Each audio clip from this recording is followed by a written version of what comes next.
Mire, los algoritmos no son difíciles de hacer. Los algoritmos deben incluir unos índices de severidad muy sencillos, muy sencillos. Si uno se acoge al AIS está bien, si uno se acoge al ISS también, no importa cuál sea. Lo importante es que todo el mundo quede cómodo y conozca estos índices de severidad. Estos índices de severidad no deben aprenderse de memoria, deben estar puestos en los servicios de urgencias, en el quirófano y en la unidad de cuidado intensivo como parte de una guía institucional de manejo, a ser parte de un documento que cada institución tenga. No tiene ningún problema. Obviamente uno debe escoger el índice que más maneja la literatura, ¿ya? Pues ni modo que yo fuera a escoger un índice que cuando fuera a publicar, pues mis resultados no fueran comparables con ninguno de los demás. Entonces, pues mi recomendación es, sí es posible en Colombia, hay varios muy sencillos, pero sí deben difundirse para que no sea conocimiento de unos pocos, sino que estén en sitios visibles de la atención de pacientes de trauma, para que la gente se acostumbre a verlos, se acostumbre a medirlos, y pues de esta manera pues nosotros podamos tener unas estadísticas a futuro de lo que estamos haciendo. Bueno, los manejos farmacológicos que podemos hacer como médicos generales o como médicos urgenciólogos o anestesiólogos podrían implicar esta pregunta: ¿qué estrategias farmacológicas pueden disminuir la respuesta que nosotros vemos que estén en estudio actualmente, doctor Alejandro? Bueno, en este momento están en estudio corriendo dos, uno sobre ketamina, otro sobre propofol, básicamente para inmunomodular. Los estudios que se han hecho con AINES, desde ASA, pasando por todos los ibuprofenos, diclofenacos, ketoprofenos y demás, al principio fueron estudios que nos ilusionaron, pero al final todos nos han decepcionado, porque la respuesta que conseguimos en la modulación de la respuesta inflamatoria al trauma y al estrés no han sido los adecuados.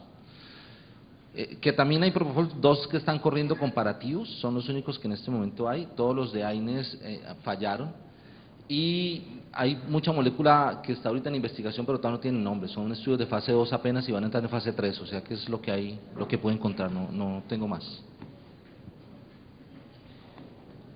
Doctor Zuluaga, nosotros vimos la exposición suya sobre equipos de trauma. En Colombia hay algunas partes clínicas donde se están organizando estos. ¿Cuál es el papel ideal que nosotros como anestesiólogos ejercemos en ese equipo de trauma? Digamos que en Colombia tenemos un gran problema, y es lo que yo les hablaba de la desconexión que existe de los anestesiólogos, donde reciben el paciente en el quirófano, pero no se involucran en todo el manejo intrahospitalario. Lo primero que tiene que dar uno como anestesiólogo es no quedarse ajeno al manejo de ese paciente antes de que a usted le llegue al quirófano, sino involucrarse desde el principio en la recepción de esos pacientes. De hecho, hay algunas instituciones en Colombia, una de ellas es la Fundación Valle de Lili.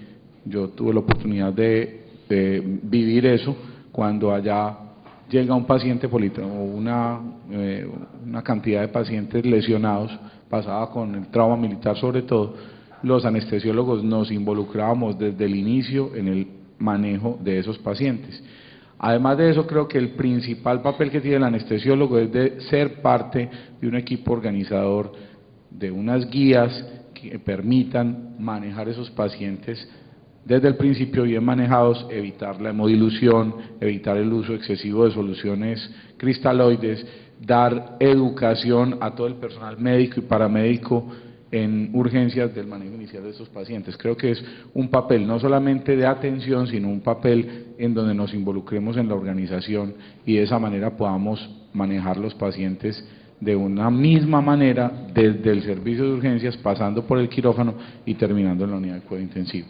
Otra de las cosas es tener la idea clara de que las estrategias transfusionales, si bien los paquetes transfusionales son una estrategia efectiva, deben ir de la mano siempre pensando en que no le debemos poner al paciente hemocomponentes de más.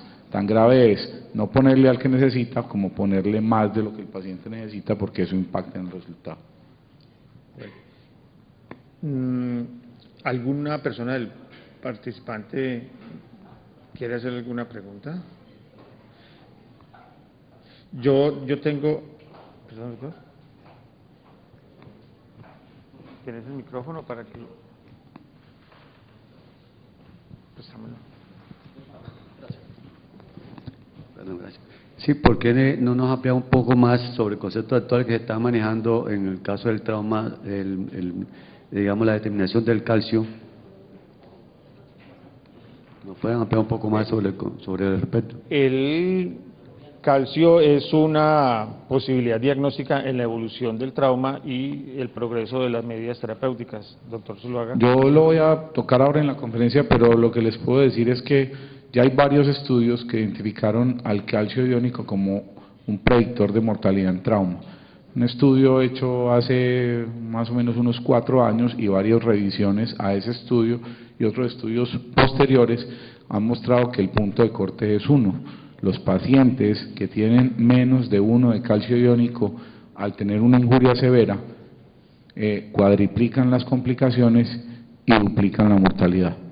Entonces siempre debemos cuidar con el uso, con la administración de gluconato de calcio o cloruro de calcio, que el calcio iónico del paciente se mantenga por encima de 1 en pacientes de politrauma severo. Es un predictor de mortalidad y de complicaciones posoperatorias mayores. Por lo tanto, el punto de corte es 1 y se debe mantener por encima de eso. ¿Cómo? ¿Cómo seguía usted? Por una ISTAT, y va monitorizando y poniéndole al paciente. Ideal sería poner cloruro, porque no requiere paso hepático y esos pacientes a veces no ni función hepática aguda por isquemia, pero si no hay cloruro disponible en la mayoría de los sitios, se puede usar gluconato. En las instituciones que yo conozco, la intubación no es un procedimiento propio solamente para anestesiólogos. He visto que se involucran médicos generales, médicos urgenciólogos, médicos internistas, intensivistas y anestesiólogos. En los últimos 12 meses hemos notado que ha aumentado el número de broncoaspiraciones en las unidades de trauma, y cuando se ha revisado lo que se ha hecho en esos servicios, se han implicado un número de fármacos que no están en las guías internacionales, se han implicado unas dosis que no están en las guías internacionales y se han implicado unas estrategias que tampoco están en las guías básicas. Nosotros como anestesiólogos tenemos que liderar el esquema básico de intubación en un servicio tan importante para evitar la broncoaspiración y un desencadenamiento fatal. ¿Cuál sería una buena estrategia básica para uno poder replicar como médico anestesiólogo experto en los médicos generales, en los médicos intensivistas, en los médicos urgenciólogos? Esa pregunta sí me encantaría responderla, pero como que estuvieran todos los médicos generales y prehospitalarios que hay en este país. Mire, todos los estudios muestran la tendencia actual hoy en día es que no se intuban pacientes fuera de una urgencia o un quirófano. ¿Okay? Hay que enseñarles que tienen que ventilar a los pacientes no se mueren porque los intuban, los pacientes, porque no los intuban, se mueren porque no los ventilan. ¿Okay? Y uno lo puede ventilar con una máscara facial, una máscara laringea, o una IGEL, lo que sea. Los estudios muestran, acaba de salir un estudio de pacientes pediátricos en los cuales veían que la mortalidad en los pacientes pediátricos intubados de trauma, que los intubaban antes de llegar a un hospital, versus los que intubaban en la urgencia, se morían más los pelados que los intubaban afuera y tenían más lesión neurológica los intubados afuera que los que eran intubados en la urgencia. Y la razón es una, es el tiempo.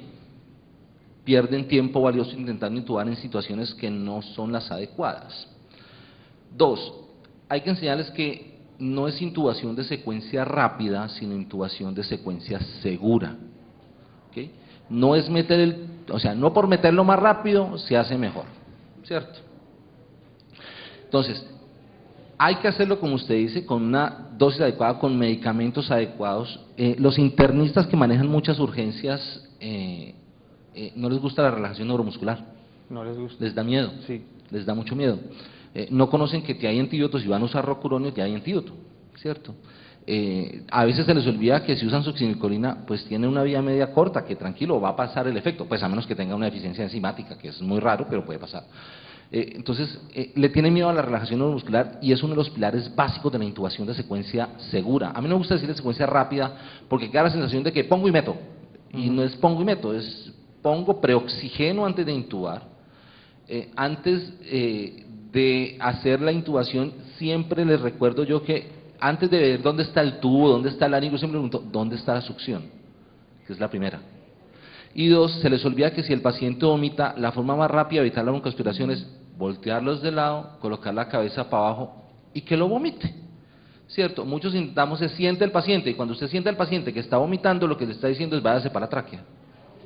Entonces, esa educación, creo yo, es falta de conocimiento, es falta de confianza, y una de las faltas de confianza es que no intuban muy seguido. Ahora, la definición de experto en vía aérea es todo aquel que ha manejado por lo menos durante 2 años seguidos una vía aérea, ¿cierto? Y muchos llegan e intuban, y uno les pregunta, alcen la mano los que han intubado el último mes. 5. Alguna vez me invitaron al Congreso Panamericano de Prehospitalaria, habían como 600 personas en Bogotá de toda Sudamérica, de toda Centroamérica, de Norteamérica. Y una pregunta que dices, ¿cuántos han intubado el último mes? Como 5. ¿Cuántos intubaron esta semana antes de venir? Dice, 1. Y si yo les digo que hay un paciente en trauma que no está respirando, ¿quiénes intuban? Todos alzaron la mano. Entonces, el creer que se tiene confianza cuando no se tiene la experiencia es también un riesgo. Y eso tiene que quedar claro, y en los servicios de urgencia tiene que quedar muy claro. O sea, medicación, relaje. Con la inducción, la que el paciente necesite. Yo normalmente no les peleo a la gente si quieren usar pentotal, ketamina, propofol, etomidato, no me importa con qué.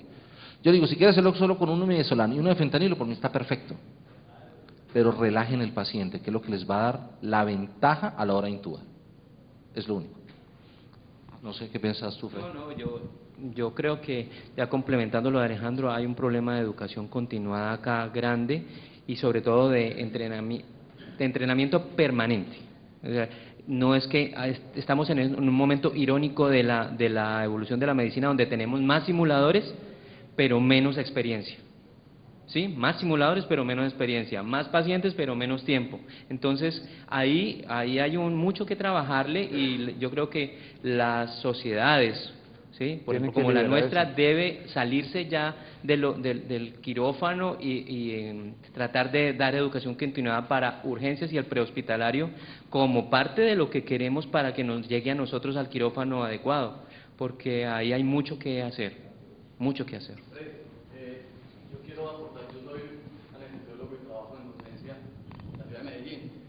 Y la misma preocupación que tiene Alejandro y que han comentado, pues la vivimos obviamente. Me parece muy bacano lo que dice Alejandro, porque yo también siempre he pensado que la palabra rápido es una palabra muy peligrosa. He utilizado otra semejante, pero me gusta pues la palabra seguro. Yo siempre le digo una intubación de secuencia ágil, ¿cierto? No repetir pasos, tener todo coordinado. Yo creo que lo más importante es la educación continua y desde que son estudiantes. Yo vengo hace más o menos 1 año y medio, Diego me acompaña, haciendo un curso con los estudiantes cuando terminan, que lo hemos llamado competencias de anestesia para médicos generales. Y tenemos un paquete de 5 competencias en anestesia, una de ellas la intubación de secuencia segura.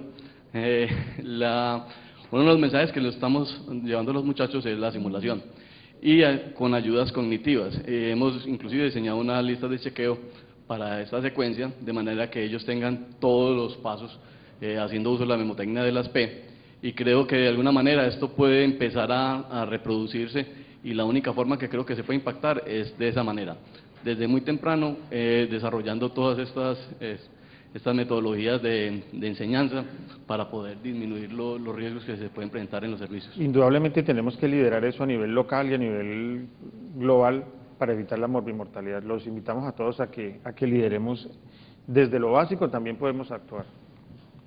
¿Alguna pregunta más? Bueno, muchas gracias.